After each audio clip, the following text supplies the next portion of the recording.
आज हम रासायनिक अभिक्रियाएं एवं समीकरण का तीसरा भाग करेंगे।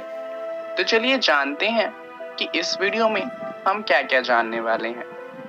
इस वीडियो में सबसे पहले हम संतुलन की बात करेंगे कि एक रासायनिक समीकरण को किस तरीके से संतुलित किया जा सकता है। उसके बाद हम बात करेंगे रासायनिक अभिक्रियाओं के प्रकार के बारे में। संतुलन के बारे में आपने पिछली वीडियो में भी जाना था। इस वीडियो में हम संतुलन के लिए एक और उदाहरण लेंगे ताकि संतुलन को और अच्छे से समझ सकें। तो चलिए उदाहरण लेते हैं लोहे की जल के साथ प्रतिक्रिया का। लोहा यानी कि फेरस जब जल के साथ अभिक्रिया करता है तो लोहे का ऑक्साइड बनाता है, जिसका सूत्र होता है Fe3O4। इसके साथ साथ हमें हाइड्रोजन गैस भी मिलती है। तो चलिए हम इसी समीकरण को संतुलित करेंगे। जैसा कि हम जानते हैं कि हम तत्वों के रासायनिक सूत्रों को नहीं बदल सकते, तो सबसे पहले हम क्या करेंगे कि हम प्रत्येक सूत्र के चारों ओर एक बॉक्स बना लेंगे। इससे फायदा क्या होगा कि हमें याद रहेगा कि इन बॉक्स के अंदर कोई भी बदलाव नहीं किया जा सकता, तो गलती होने की संभावना कम हो जाती है। चलिए इसके बाद हम सबसे पहले क्या करेंगे कि हम असंतुलित समीकरण में उपस्थित विभिन्न तत्वों के परमाणु की संख्या की एक सूची बनाएंगे। जैसा कि आप देख सकते हैं, बाईं तरफ जो फेरस यानी कि लोहा है उसका एक अणु है, हाइड्रोजन के 2 अणु हैं और ऑक्सीजन का 1 अणु है। वहीं दाईं तरफ की बात करें तो फेरस के 3 अणु हैं, ऑक्सीजन के 4 अणु हैं और हाइड्रोजन के 2 अणु हैं। चलिए अब हम क्या करेंगे कि सुविधा के लिए हम सबसे अधिक परमाणु वाले यौगिक को सबसे पहले संतुलित करेंगे। तो इस समीकरण में सबसे ज्यादा अणु वाला यौगिक है कौन सा? अगर हम ध्यान दें तो हम देख सकते हैं कि यहाँ पर ऑक्सीजन के 4 अणु हैं, जो इस पूरे समीकरण में सबसे ज्यादा हैं। तो हम सुविधा के लिए सबसे पहले ऑक्सीजन को ही संतुलित करेंगे। समीकरण में देखें तो यहाँ सारणी में हम देखेंगे कि बाईं तरफ ऑक्सीजन का 1 अणु है, वहीं दाईं तरफ ऑक्सीजन के 4 अणु हैं।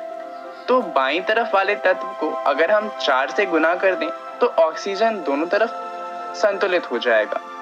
इसके लिए हम ऑक्सीजन को 4 से गुना करेंगे। जब हम ऑक्सीजन को 4 से गुना करेंगे तो यहाँ पर ध्यान दीजिए कि हाइड्रोजन भी है। ऑक्सीजन तो 4 हो जाएगा, परंतु हाइड्रोजन पहले से 2 है, वो भी 4 से गुना होगा और इससे जो हाइड्रोजन है वो 2 की जगह 8 हो जाएगा। अब ऑक्सीजन तो संतुलित हो गया, अब हमें संतुलित करना है फेरस को और हाइड्रोजन को, क्योंकि ये अभी भी संतुलित नहीं हुए हैं। तो सबसे पहले चलिए हम फेरस को संतुलित कर लेते हैं।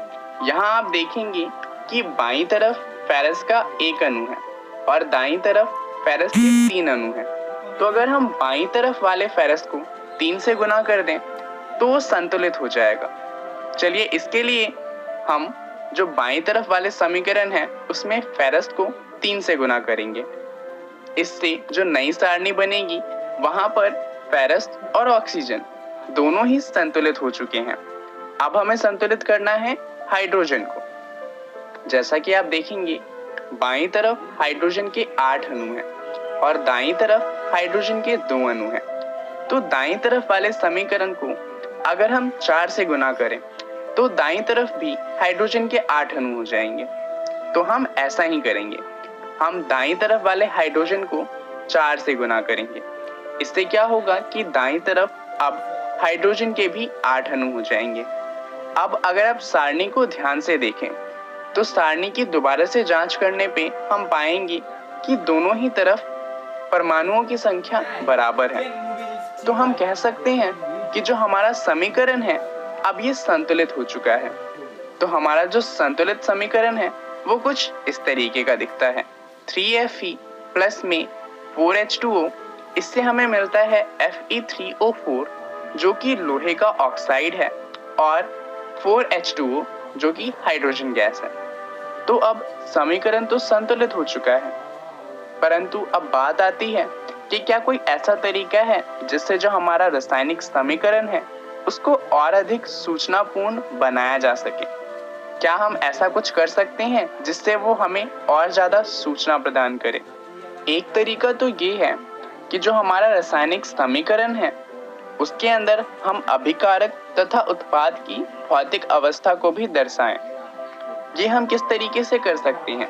जैसे कि मान लीजिए कोई अभिकारक या फिर उत्पाद गैस की अवस्था में है, तो उसके लिए हम अंग्रेजी के अल्फाबेट G का इस्तेमाल करेंगे। वहीं अगर कोई तत्व द्रव अवस्था में है तो उसके लिए हम L का इस्तेमाल करेंगे।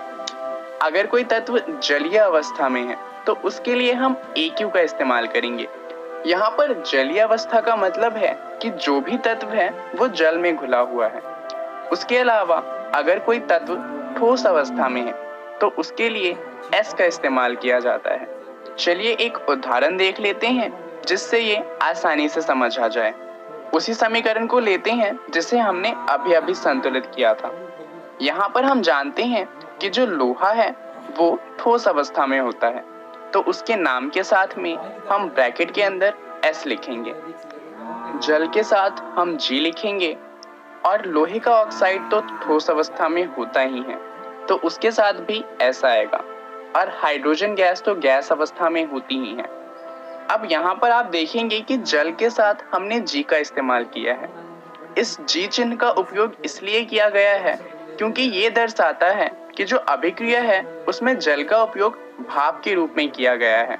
इससे आप समझ सकते हैं कि किस तरीके से भौतिक अवस्था दर्शाने से जो हमारा समीकरण है वो और ज्यादा सूचनापूर्ण बन जाता है। इसके अलावा कभी कभी जो अभिक्रिया होती है उसमें परिस्थितियां होती हैं, जैसे कि ताप, दाब, उत्प्रेरक आदि। हम क्या करते हैं, हम इन्हें तीर के निशान के ऊपर या नीचे दर्शाते हैं। जैसे कि उदाहरण लेते हैं, जब कार्बन मोनोऑक्साइड जो कि एक गैस है अभिक्रिया करती है हाइड्रोजन गैस के साथ, तो एक यौगिक बनाती है CH3OH का। अब इस अभिक्रिया को होने के लिए 340 ATM का दाब चाहिए होता है। तो अगर हम चाहते हैं कि समीकरण में इस बात को दर्शाएं, तो हम क्या करेंगे कि जो तीर का निशान है हम उसके ऊपर या नीचे इस चीज को लिख देंगे। इससे क्या होगा कि जब भी कोई समीकरण को देखेगा तो उसे पता चल जाएगा कि इस अभिक्रिया के लिए 340 ATM का दाब चाहिए। चलिए अब बात कर लेते हैं रासायनिक अभिक्रियाओं के प्रकार के बारे में। रासायनिक अभिक्रिया 5 प्रकार की होती हैं।